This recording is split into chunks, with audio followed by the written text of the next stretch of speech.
Mes parents ont mis ma maison en vente pendant mon absence. Lorsque je les ai confrontés, ils ont dit qu'ils avaient besoin d'argent pour payer le voyage de noces de ma sœur. Elle mérite un début parfait pour son mariage, a expliqué maman. 3 acheteurs avaient déjà versé des acomptes, et la signature était prévue pour la semaine prochaine. J'ai souri et leur ai remis quelque chose qui leur a blanchi le visage. J'ai 28 ans, je suis un homme, et je travaille dans la cybersécurité pour une grande entreprise technologique. Il y a 3 ans, j'ai acheté ma première maison, une belle maison coloniale à 3 chambres dans un bon quartier. J'ai versé 20% d'acompte et j'ai religieusement payé mon hypothèque depuis. La maison est à 100% à mon nom, et j'ai toute la documentation pour le prouver.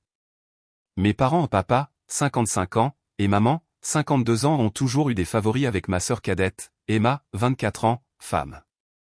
Ne vous méprenez pas, j'aime Emma, mais nos parents l'ont choyée depuis sa naissance. Ils ont payé toutes ses études universitaires, j'ai contracté des prêts étudiants. Ils lui ont acheté une voiture, j'ai économisé pour la mienne, et lui ont essentiellement tout donné sur un plateau d'argent. J'ai appris très tôt à être indépendant parce que je savais que je ne pouvais pas compter sur eux pour un soutien financier. Emma s'est fiancée il y a 6 mois à son petit ami, Jake, 26 ans, homme. C'est un type bien, mais ils sont tous les deux encore en train de trouver leur chemin professionnellement. Emma travaille à temps partiel dans une boutique, et Jake vient de commencer un poste de débutant dans une entreprise de marketing. Ils prévoient un mariage de destination élaboré en Toscane qui leur coûte, eh bien, surtout à mes parents, environ 75 000 $. Le mois dernier, j'ai dû me rendre à Singapour pour une mission de travail de 3 semaines. C'était un gros projet, et j'étais enthousiaste à l'idée de cette opportunité. Avant de partir, j'ai demandé à mes parents s'ils pouvaient surveiller ma maison de temps en temps, arroser les plantes, récupérer le courrier, des choses basiques. Ils avaient des clés de rechange de l'époque où ils m'avaient aidé à emménager. Bien sûr, chérie, a dit maman. On va prendre soin de tout.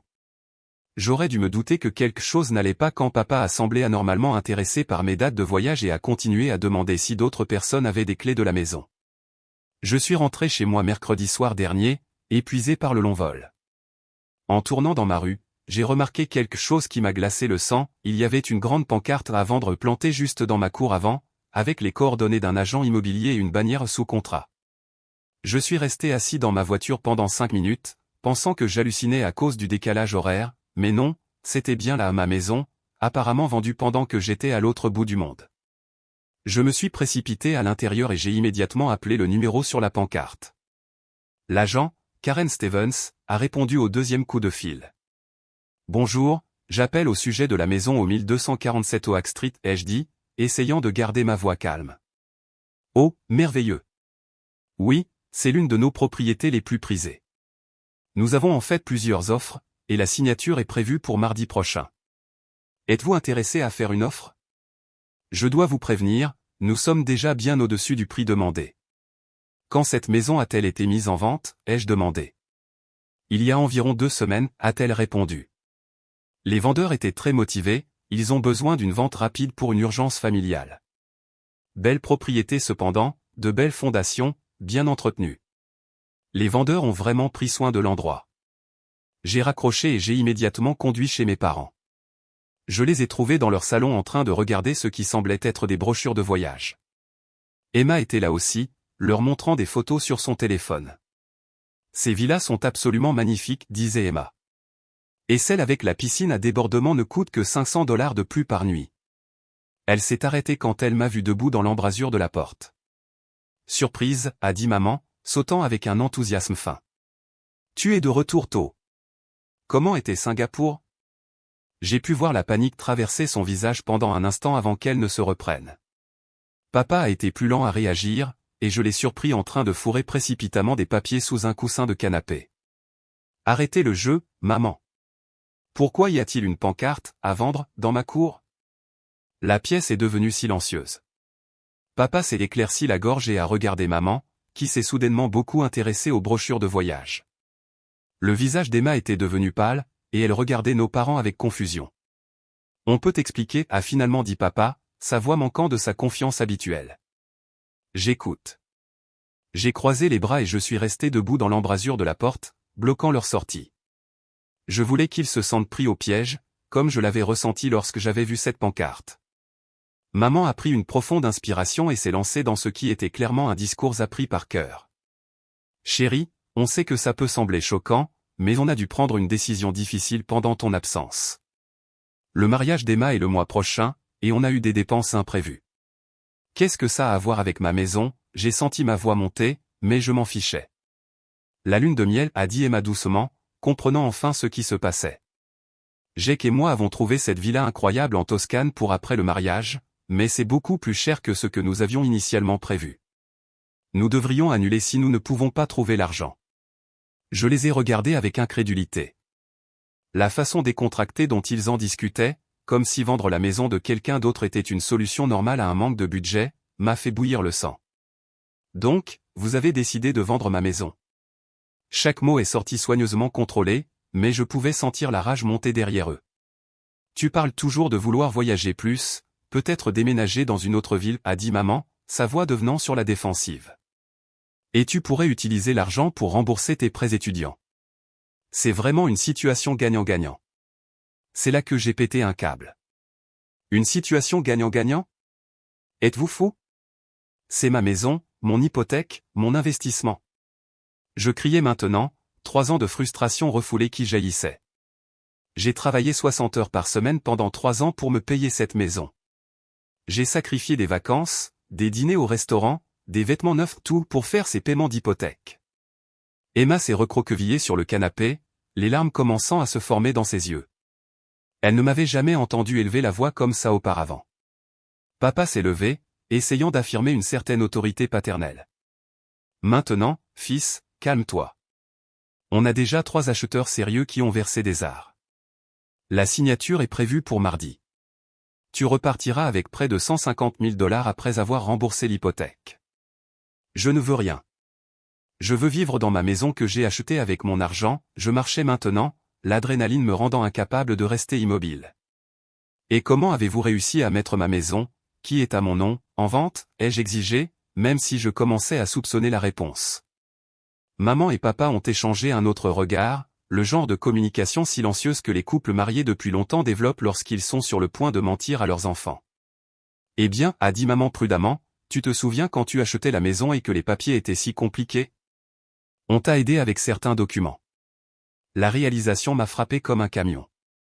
Vous avez falsifié ma signature? Le silence qui a suivi était assourdissant.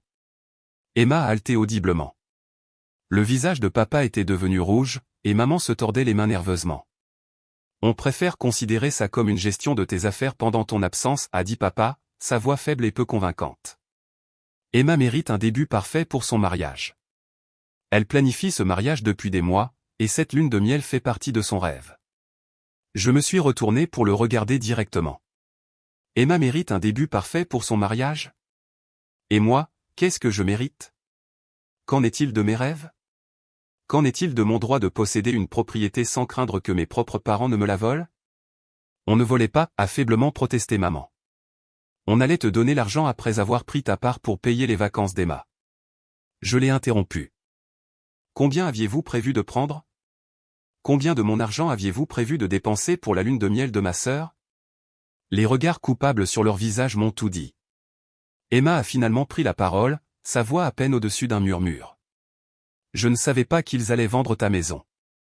Je le jure, ils ont juste dit qu'ils avaient trouvé un moyen de payer le forfait lune de miel surclassé. J'ai regardé ma petite sœur, que j'avais toujours protégée et aimée malgré le favoritisme de nos parents. Pendant un instant, je l'ai vue telle qu'elle était vraiment, pas méchante, mais volontairement naïve. Elle avait appris à accepter les cadeaux sans remettre en question leur source, car remettre en question pourrait signifier les perdre. Et tu n'as pas pensé à demander où il trouvait 50 000 $ pour tes vacances, ai-je demandé, bien que ma voix soit plus douce avec elle qu'elle ne l'avait été avec nos parents. Elle a baissé les yeux sur ses mains, la honte colorant ses joues. Je suppose que je ne voulais pas savoir. L'honnêteté de cet aveu m'a frappé plus fort que n'importe quel mensonge aurait pu le faire. Elle ne voulait pas savoir parce que, au fond, elle soupçonnait que ce n'était pas légitime, mais ne pas savoir signifiait qu'elle pouvait profiter des avantages sans se sentir coupable du coup. Emma, ai-je dit, m'asseyant en face d'elle, quand quelqu'un vous offre quelque chose qui semble trop beau pour être vrai, c'est généralement le cas. 50 000 $ n'apparaissent pas du néant, surtout pas quand maman et papa ont des difficultés financières depuis des années. Elle a hoché la tête misérablement. Je le sais maintenant. Je voulais tellement le mariage parfait que je ne me suis pas permis d'y réfléchir trop longtemps. Papa s'est de nouveau éclairci la gorge. Écoute, fils, ce qui est fait est fait. Les contrats sont signés, les acheteurs sont enthousiastes, et franchement, on a besoin de cet argent. Emma n'est pas la seule à en bénéficier, on est noyé sous les dettes ici. Alors, peut-être auriez-vous dû y penser avant de vous engager à payer un mariage que vous ne pouviez pas vous permettre, ai-je rétorqué. Peut-être auriez-vous dû avoir une conversation honnête avec Emma sur ce que vous pouviez et ne pouviez pas fournir au lieu de mentir à tout le monde, y compris à vous-même. Maman s'est mise à pleurer, le genre de larmes manipulatrices qu'elle utilisait pour obtenir ce qu'elle voulait depuis que j'étais enfant. On voulait juste donner à notre fille un beau mariage. Est-ce si mal? Pas avec votre propre argent, non. Mais avec mon argent, avec ma maison? Oui, c'est mal. C'est une fraude, maman. C'est un crime. Je suis parti ce soir-là sans dire un mot de plus. J'avais besoin de temps pour réfléchir, et surtout, j'avais besoin de faire quelques appels téléphoniques. Le trajet de retour était un flou. J'ai continué à revoir la conversation dans ma tête, essayant de comprendre comment mes propres parents pouvaient me trahir si complètement. Plus j'y pensais, plus je devenais en colère. Il ne s'agissait pas seulement d'argent, il s'agissait de respect, de limites et de la confiance fondamentale qui devrait exister entre les membres de la famille.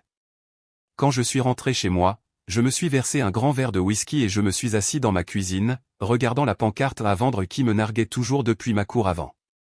Cette pancarte représentait tout ce qui n'allait pas dans la dynamique de ma famille, les besoins d'Emma passaient toujours en premier, mes parents trouvaient toujours un moyen de justifier leur favoritisme, et on s'attendait à ce que j'accepte simplement. Pas cette fois. Tout d'abord, j'ai de nouveau contacté Karen Stevens et je lui ai expliqué la situation. Elle a été horrifiée d'apprendre que la maison avait été mise en vente frauduleusement et a immédiatement accepté de coopérer avec toutes les actions en justice que je déciderais d'entreprendre.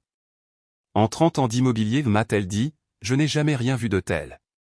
Les litiges familiaux concernant la propriété sont courants, mais la falsification pure et simple? C'est une nouveauté pour moi. Elle m'a également fourni des copies de tous les documents signés par mes parents, y compris le contrat de vente et les contrats d'achat des 3 acheteurs. Avoir ces documents serait crucial pour ce que je prévoyais ensuite. J'ai appelé mon avocate, une femme perspicace nommée Patricia Chen qui est spécialisée dans la fraude immobilière. Elle a été fascinée par l'affaire et a accepté de la prendre en charge. Il s'agit d'une fraude et d'une falsification assez claires, m'a-t-elle dit, mais le fait qu'il s'agisse de membres de la famille complique les choses. Êtes-vous sûr de vouloir poursuivre cela légalement? Ils ont vendu ma maison sans ma connaissance ni mon consentement pour payer les vacances de ma sœur. Qu'en pensez-vous? Je pense qu'on va mettre vos parents très mal à l'aise. Laissez-moi faire quelques appels. Patricia a expliqué que, comme la propriété était uniquement à mon nom et que je n'avais jamais donné l'autorisation de la vendre, mes parents avaient commis plusieurs crimes graves. La falsification à elle seule était un crime, mais combiné à la fraude immobilière et à l'impact financier sur les acheteurs, nous envisagions des accusations fédérales potentielles. La bonne nouvelle, a-t-elle dit, c'est qu'on a attrapé ça avant que de l'argent ne change de main. Si la vente avait été conclue, ce serait beaucoup plus compliqué. Ensuite, j'ai fait quelque chose dont je suis particulièrement fier, j'ai appelé mon patron et je lui ai expliqué la situation. Ma société dispose d'excellentes ressources juridiques, et ils ont été indignés qu'on ait tenté de frauder l'un de ses employés. Ils m'ont immédiatement mis en contact avec leur équipe juridique d'entreprise. On prend soin de nos employés, m'a dit mon patron. Si vous avez besoin de temps libre pour gérer cela, prenez-le, et ne vous inquiétez pas des frais juridiques, on vous soutient. Le soutien de ma société signifiait que je pouvais me permettre d'embaucher des experts supplémentaires, y compris un graphologue et un enquêteur privé pour examiner la situation financière de mes parents. L'enquêteur privé, un ancien agent du FBI nommé Marcus, était méthodique et discret. En 48 heures, il avait compilé un rapport complet sur les finances de mes parents qui brossait un tableau de désespoir et de mauvaises décisions. Enfin, j'ai passé un peu de temps à rechercher moi-même les finances de mes parents. Je savais qu'ils s'étaient trop endettés avec le mariage d'Emma, mais j'avais besoin de comprendre à quel point leur situation était mauvaise. Ce que j'ai trouvé était pire que ce que je pensais, ils avaient contracté une deuxième hypothèque sur leur maison, avaient utilisé au maximum plusieurs cartes de crédit et avaient même emprunté sur le 401K de papa. Ils étaient en grave difficulté financière, et vendre ma maison était leur dernier recours pour éviter la faillite. Mais il y avait plus. L'enquêteur privé avait mis au jour un schéma d'irresponsabilité financière remontant à des années. Ils avaient renégocié leur hypothèque 3 fois au cours de la dernière décennie, retirant toujours des capitaux propres pour payer les dépenses d'Emma, sa voiture, ses frais de scolarité, son programme d'études à l'étranger et maintenant son mariage. Ils avaient également caché leurs problèmes financiers à Emma et à moi. Emma croyait sincèrement qu'ils pouvaient se permettre son mariage coûteux parce qu'ils n'avaient jamais été honnêtes avec elle au sujet de leur situation. Ils avaient volé Pierre pour payer Paul pendant si longtemps qu'ils avaient oublié la différence entre avoir de l'argent et avoir accès au crédit. L'enquêteur a également découvert quelque chose qui m'a fait bouillir le sang. Mes parents interceptaient le courrier envoyé à mon adresse depuis des mois, y compris plusieurs documents importants de ma société hypothécaire et de mon assureur. Ils étudiaient ma situation financière, planifiant probablement ce stratagème depuis plus longtemps que je ne le pensais. Marcus a également trouvé des preuves qu'ils avaient tenté d'ouvrir une carte de crédit à mon nom 3 mois plus tôt, mais la demande avait été refusée en raison des mesures de sécurité que j'avais mises en place après une violation de données lors de mon précédent emploi. Ils avaient intensifié leur tentative d'accès à mes finances, et lorsque tout le reste a échoué, ils ont décidé de simplement vendre ma maison. Au cours des 2 jours suivants, j'ai travaillé avec Patricia et Marcus pour constituer un dossier béton. Nous avons tout documenté, les signatures falsifiées, le désespoir financier, le schéma de tromperie et l'impact sur les acheteurs innocents qui avaient versé des acomptes sur ma maison. J'ai également pris le temps de gérer mes émotions. Il ne s'agissait pas seulement de l'argent ou même de la maison, il s'agissait de mes parents me considérant comme une ressource à exploiter plutôt que comme un fils à respecter. Ils avaient franchi une ligne qui ne pouvait pas être effacée, et je devais m'assurer qu'ils comprenaient la gravité de ce qu'ils avaient fait. Le plus difficile a été d'accepter que ma relation avec mes parents ne s'en remettrait peut-être jamais. J'avais toujours su qu'ils favorisaient Emma, mais je n'avais jamais imaginé qu'ils commettraient des crimes pour soutenir son style de vie. La trahison a coupé plus profondément que je ne l'aurais cru, et je me suis retrouvé à pleurer les parents que je pensais avoir. Mais j'ai aussi ressenti un étrange sentiment de libération. Pendant des années, j'avais été celui qui était responsable, celui qui ne demandait pas d'aide, celui qui acceptait tranquillement d'être traité comme moins important qu'Emma. Cette fois, je n'allais rien accepter tranquillement. Cette fois, il y aurait des conséquences. Le lendemain matin, je suis retourné chez mes parents avec un dossier plein de documents. Je les ai trouvés à la table de la cuisine, stressés et chuchotant entre eux. On doit parler, ai-je dit, m'asseyant en face d'eux. Écoute, fils, a commencé papa, on sait que tu es bouleversé, mais la signature est dans 4 jours. Il est trop tard pour faire marche arrière maintenant. Les acheteurs ont déjà obtenu un financement, et on a promis ça à Karen. J'ai levé la main pour l'arrêter. J'ai quelques documents pour vous faire examiner. J'ai plongé dans mon dossier et j'ai sorti le premier jeu de papier. Ce sont des copies de tous les documents hypothécaires de ma maison. Comme vous pouvez le constater, mon nom est le seul sur l'acte, la demande d'hypothèque et tous les documents connexes. Maman a bougé mal à l'aise. On le sait, mais... Ceci, ai-je continué, sortant un autre jeu de papier, sont des copies du contrat de vente que vous avez signé avec Karen Stevens. J'ai fait comparer la signature sur ce document avec ma signature réelle provenant de mes papiers hypothécaires par un expert en graphologie. Le visage de papa a commencé à perdre sa couleur. Le rapport de l'expert conclut que la signature a été falsifiée. Elle estime que celui qui l'a falsifiée a passé beaucoup de temps à pratiquer ma signature, mais il y a encore des divergences claires qui tiendraient devant les tribunaux. J'ai sorti un autre document.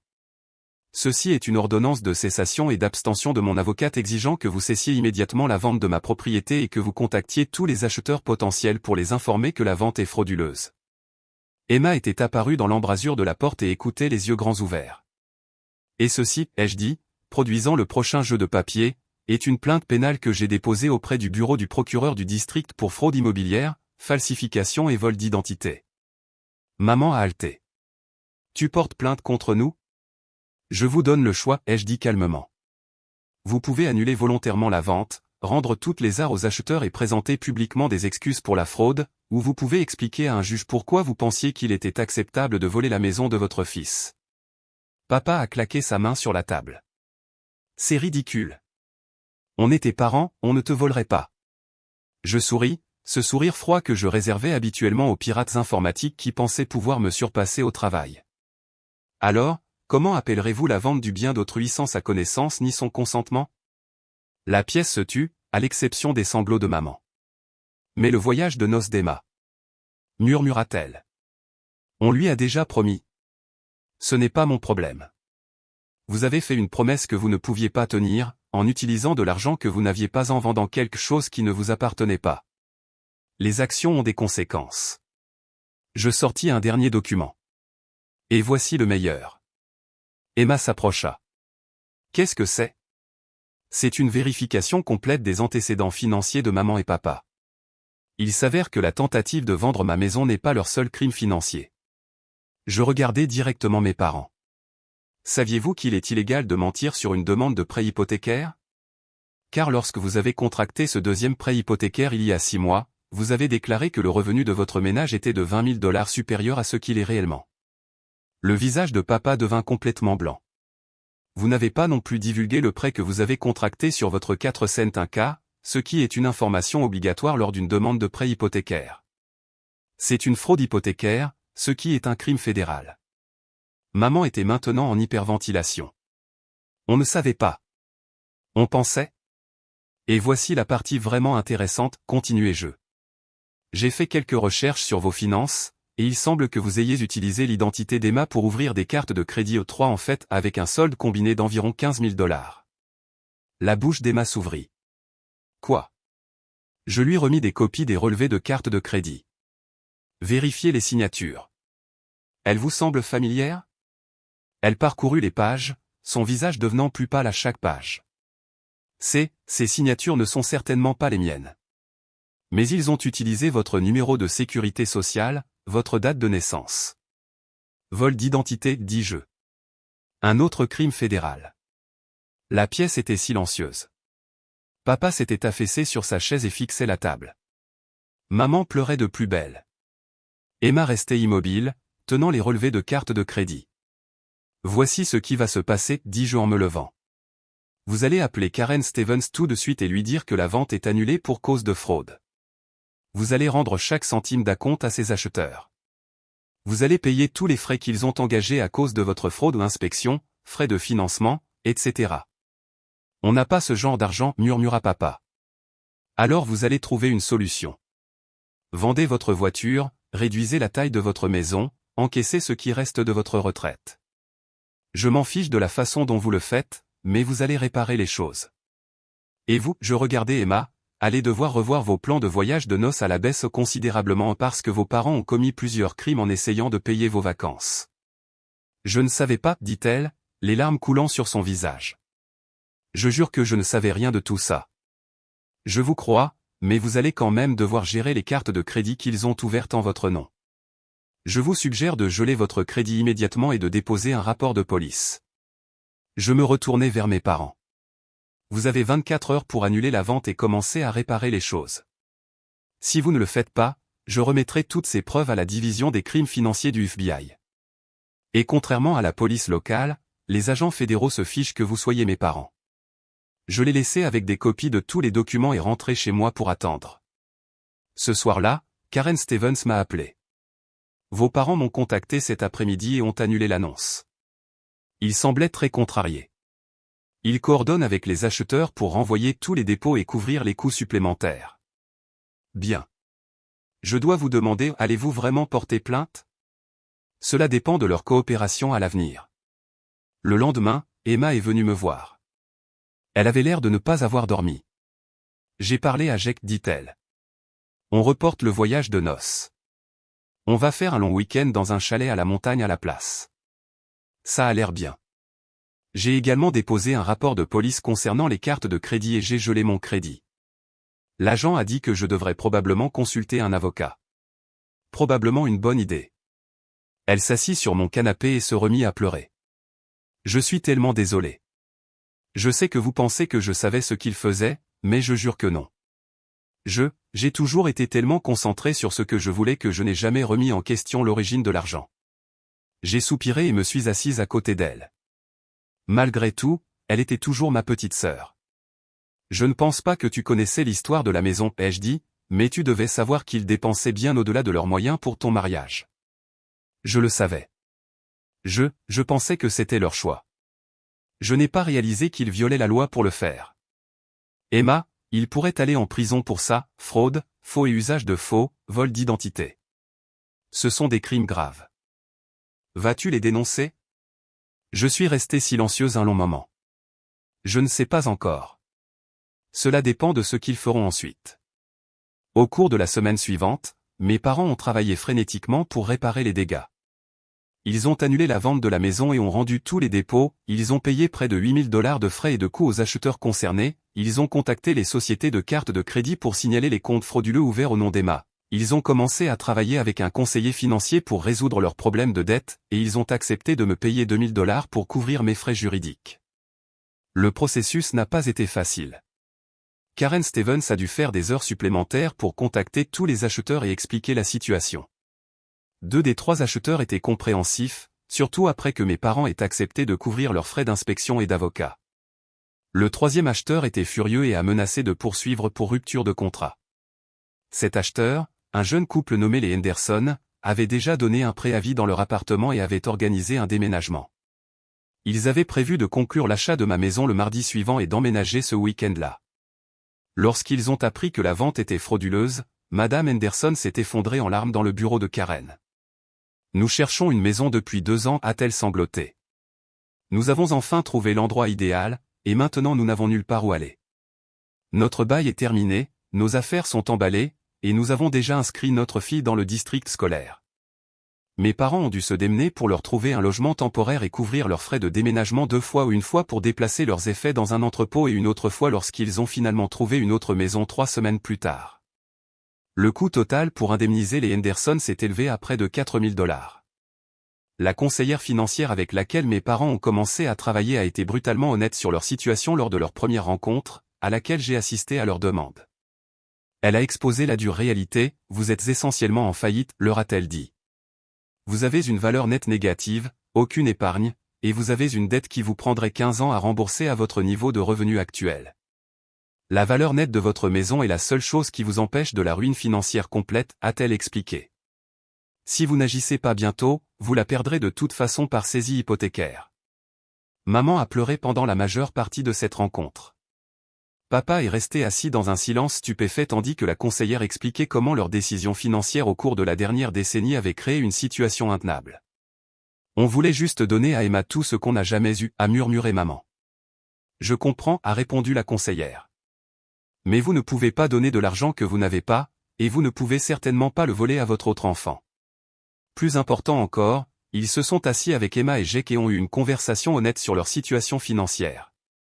Le mariage somptueux en Toscane a été réduit à une simple cérémonie dans une salle des fêtes locale, et le voyage de noces est devenu un week-end de camping. Cette conversation a été particulièrement difficile.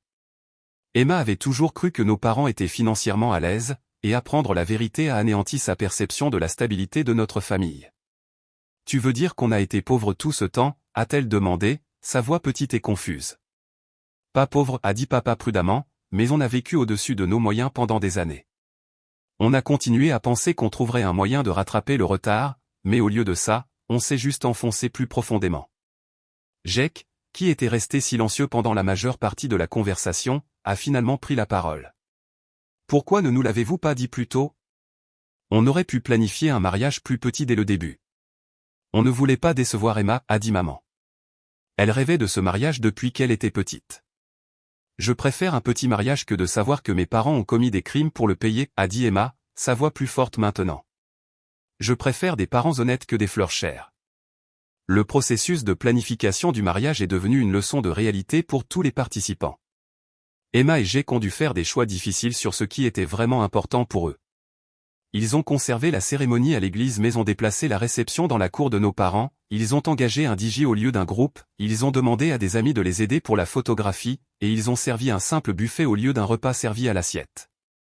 Emma a également dû retourner la plupart des articles coûteux de son registre et les a échangés contre des cadeaux plus pratiques. La robe de mariée de créateur est retournée au magasin, remplacée par une belle robe abordable d'un magasin de mariage local. C'est en fait mieux comme ça, m'a dit Emma alors que nous travaillions ensemble à installer des lumières dans la cour de nos parents la veille du mariage. J'étais tellement concentré sur le fait d'avoir le mariage parfait digne d'Instagram que j'ai oublié que c'était censé être le mariage avec Jake. Jake s'est impliqué d'une manière qui m'a impressionné. Il a entrepris des projets indépendants supplémentaires pour aider à payer le mariage réduit, et il n'a fait que soutenir Emma alors qu'elle faisait face à la déception de perdre la célébration de ses rêves. Le mariage est un jour, lui a-t-il dit. Notre mariage est censé durer pour toujours. Je préfère commencer notre mariage sans dette et honnêtement qu'endetter et en faisant semblant que tout va bien. Papa a également pris la décision de prendre une retraite anticipée et de trouver un travail à temps partiel pour aider à rembourser ses dettes. À 55 ans, il était trop jeune pour bénéficier pleinement de la sécurité sociale, mais le stress de son emploi dans une grande entreprise combiné à leur crise financière avait eu un impact sur sa santé. Il a trouvé un emploi de consultant à temps partiel pour son ancienne entreprise, ce qui lui a procuré un certain revenu tout en lui permettant de se concentrer sur le redressement financier de sa famille. C'était une baisse de salaire importante, mais cela signifiait aussi qu'il pouvait entreprendre le projet de reconstruire les fondations financières de sa famille. Maman a trouvé un emploi dans un grand magasin local, son premier emploi en plus de 20 ans. L'adaptation a été difficile pour elle. Elle était mère au foyer depuis la naissance d'Emma, et se retrouver soudainement à travailler dans la vente au détail à 52 ans a été une expérience humiliante. Je n'avais jamais réalisé à quel point il est difficile de gagner de l'argent, m'a-t-elle dit lors d'une de nos séances de conseil. Il est tellement plus facile de le dépenser que de le gagner. Son premier chèque de paie était de $347 pour 2 semaines de travail. Elle l'a regardé longtemps avant de me le montrer. C'est ce que j'ai dépensé pour les décorations de la fête prénuptiale d'Emma, a-t-elle dit tranquillement. 2 semaines de travail pour des décorations qui ont été jetées le lendemain. Cette expérience lui a donné une nouvelle perspective sur la valeur de l'argent et le poids de la responsabilité financière. Pour la première fois depuis des années, elle a compris la différence entre vouloir quelque chose et pouvoir se le permettre. Cela fait 2 mois que tout cela s'est passé. Mes parents et moi reconstruisons lentement notre relation, mais les choses ne seront jamais les mêmes. La confiance a disparu, et je ne pense pas qu'elle revienne jamais complètement. Le processus de reconstruction n'a pas été facile. Nous avons commencé par des rencontres supervisées dans le bureau d'un conseiller familial où nous pouvions parler de ce qui s'était passé dans un environnement contrôlé. La conseillère, le docteur Martinez, est spécialisée dans les traumatismes financiers familiaux et nous a aidés à comprendre la dynamique psychologique qui a conduit à cette situation. Au cours de nos séances, certaines vérités douloureuses sont apparues. Maman a admis qu'elle avait toujours regretté d'avoir dû me soutenir financièrement lorsque j'étais plus jeune, et elle voyait Emma comme sa chance d'être la mère généreuse et bienveillante qu'elle avait toujours voulu être. Papa a révélé qu'il s'était senti comme un raté en tant que pourvoyeur, et que donner à Emma tout ce qu'elle voulait lui donnait l'impression d'avoir réussi. On ne t'a jamais vu comme ayant besoin de notre aide, a dit maman lors d'une séance particulièrement difficile. Tu as toujours été si indépendante, si capable. Emma avait plus besoin de nous. Cela ne justifie pas de me voler, ai-je répondu. Et cela n'explique pas pourquoi vous n'avez jamais demandé si j'avais besoin d'aide. Vous avez simplement supposé que non. La conseillère nous a aidés à établir de nouvelles limites et de nouveaux schémas de communication. Mes parents ont dû accepter que leurs actes aient eu des conséquences juridiques et émotionnelles qui ne pouvaient pas être facilement annulées. J'ai dû surmonter ma colère et décider si je voulais sauver une relation avec eux ou non. Emma et Jake ont célébré leur mariage réduit le mois dernier, et il était vraiment magnifique. Parfois, la simplicité est meilleure que l'extravagance. La cérémonie a eu lieu dans la cour de mes parents avec environ 30 amis et membres de la famille proche. Emma portait une robe simple qu'elle avait achetée toute faite, et l'ami de Jake à l'université a officié. Ce qui a rendu cet événement spécial, ce n'était pas le coup, mais l'amour et le bonheur authentique que tout le monde ressentait. Emma semblait plus détendue et présente que je ne l'avais jamais vue lors de ses précédents événements importants. Elle et Jake ont écrit leurs propres vœux, et il n'y avait pas une seule personne qui n'ait les larmes aux yeux lorsqu'ils ont parlé de relever ensemble les défis de la vie. Emma semble avoir appris quelque chose de cette expérience. Elle a pris plus d'heures de travail et parle de retourner à l'école pour terminer ses études. Elle rembourse également l'argent qu'elle a dépensé à son insu grâce aux cartes de crédit frauduleuses, même si elle n'y était pas légalement obligée. Je veux gagner ce que j'ai, m'a-t-elle dit récemment. Je ne veux pas me demander si mon succès est réel ou si quelqu'un d'autre a fait des sacrifices pour cela. Jake a été incroyablement solidaire tout au long de cette épreuve. Au départ, il voulait confronter mes parents lui-même, mais Emma l'a convaincu de laisser le processus judiciaire s'en charger. Il a également encouragé Emma à construire son indépendance financière et a pris des projets indépendants supplémentaires pour les aider à rembourser leurs dettes plus rapidement. J'ai décidé de ne pas engager de poursuites pénales tant que mes parents continueront à faire réparation à toutes les personnes touchées par leur fraude. Ils remboursent toujours les coûts de la vente de la maison annulée, mais ils progressent. Le montant total qu'ils doivent est d'environ $12 000, qu'ils remboursent à $500 par mois. Ma maison est toujours la mienne, évidemment. J'ai depuis ajouté des mesures de sécurité supplémentaires et changé toutes les serrures. J'ai également clairement indiqué à mes parents qu'ils ne devaient plus jamais avoir accès à ma maison. Ils ont accepté cette limite, même si je peux dire que cela les blesse. Les changements physiques que j'ai apportés à ma maison n'étaient que le début. J'ai également engagé un conseiller financier pour m'aider à mieux protéger mes biens et à mettre en place des protections supplémentaires contre le vol d'identité. J'ai appris que l'indépendance ne consiste pas seulement à gagner son propre argent, mais aussi à le protéger. J'ai également travaillé individuellement avec un thérapeute pour traiter la trahison et trouver comment aller de l'avant avec mes relations familiales. Il a été utile d'avoir un espace neutre pour exprimer mes sentiments sans craindre de blesser qui que ce soit d'autre. Le développement le plus surprenant a été l'impact de cette expérience sur ma relation avec Emma. Nous sommes en fait plus proches maintenant qu'elles ne l'ont été depuis des années. Elle me voit comme une personne plutôt que comme son frère aîné, et je la vois comme quelqu'un qui est capable de grandir et de changer. Je n'avais jamais réalisé à quel point le favoritisme de nos parents vous avait blessé, m'a-t-elle dit lors d'une conversation récente. Je pensais que vous vous en fichez parce que vous n'avez jamais rien dit. Je m'en suis soucié, ai-je admis. J'ai juste appris tôt que me plaindre ne changerait rien, alors je me suis concentré sur le fait de prendre soin de moi. Nous avons commencé à avoir des rendez-vous café réguliers où nous parlons de nos objectifs, de nos relations et de la dynamique familiale. Il a été rafraîchissant d'avoir une relation honnête avec elle pour la première fois de notre vie adulte. Toute cette expérience m'a appris que parfois les pires trahisons viennent des personnes qui sont censées vous aimer et vous protéger. Mais cela m'a aussi appris que défendre ses droits, même lorsque c'est difficile et douloureux, en vaut la peine. Je suis fier de la façon dont j'ai géré la situation, et je suis fier de la personne que je suis devenue grâce à cela. Mes parents et moi n'aurons peut-être jamais la relation étroite que j'espérais autrefois, mais nous avons une relation honnête.